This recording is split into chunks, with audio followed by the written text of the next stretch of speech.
नमस्कार मित्रांनो, पुन्हा एकदा तुमचं स्वागत आहे आपल्या YouTube चॅनलमध्ये.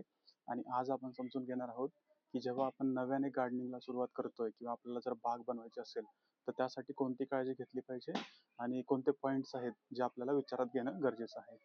तर बऱ्याचदा ज्यावेळी तुम्हाला नवीन बाग बनवायची आहे किंवा गार्डनिंग सुरू करताय, तर त्यामध्ये बरेच फॅक्टर आहेत, की कोणते झाडं आणावीत. अगेन तुमच्याकडे इनफ स्पेस आहे का, जिथे तुम्ही ते प्लांट ठेवू शकता. त्यासोबतच जे सूर्यप्रकाशाची जी रिक्वायरमेंट आहे, ती फुलफिल होईल का? तर हे असेच बरेच जे फॅक्टर आहेत, ते आपल्याला कन्सिडर करणं गरजेचं आहे. तर हेच सगळं आपण आजच्या व्हिडिओमध्ये डिस्कस करणार आहोत.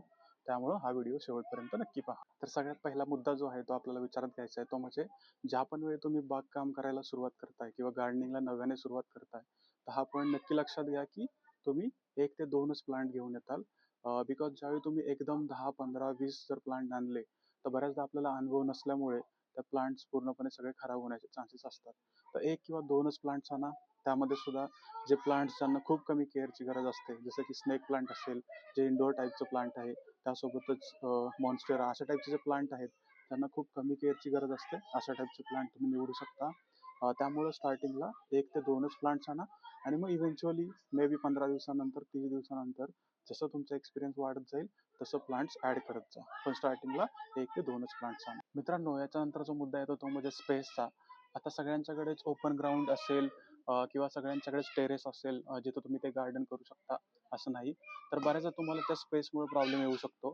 तर तुम्हाला हे मेक शुअर करायचं आहे, की तुमच्या घरामध्ये जे पण अगदी तुमच्या हॉलमध्ये असेल किंवा फ्रीज शेजारी असेल किंवा खिडकीमध्ये, ज्या पायऱ्यांवरून आपण घरामध्ये जातो तिथं, असे जे वेगवेगळे स्पॉट आहेत, तिकडे तुम्ही ते प्लांट आणून लावू शकता.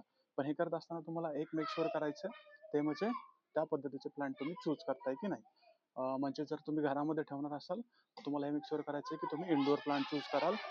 जर त्या प्लांटला 1 ते 2 तास सनलाईट मिळणार असेल किंवा 4 ते 5 तास सनलाईट मिळणार असेल, त्याप्रमाणे तुम्हाला चॉईस करावी लागेल. तर आपण डिस्कस केलं, की किती प्लांट आपल्याला स्टार्टिंगला घेऊन यायचं.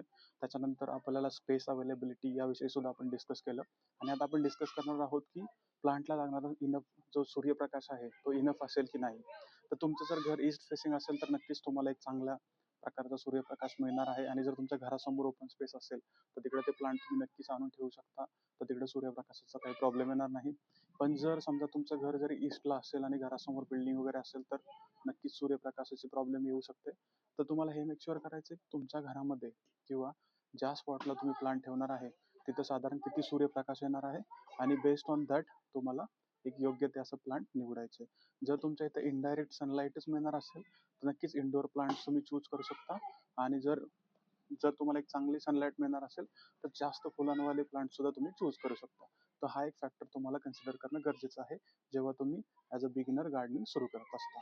तुम्हाला जर हा व्हिडिओ आवडला असेल, तर नक्कीच व्हिडिओ लाईक करा, तुमच्या क्वेरीजसाठी कमेंट करा आणि अशाच व्हिडिओसाठी सबस्क्राईब करायला विसरू नका.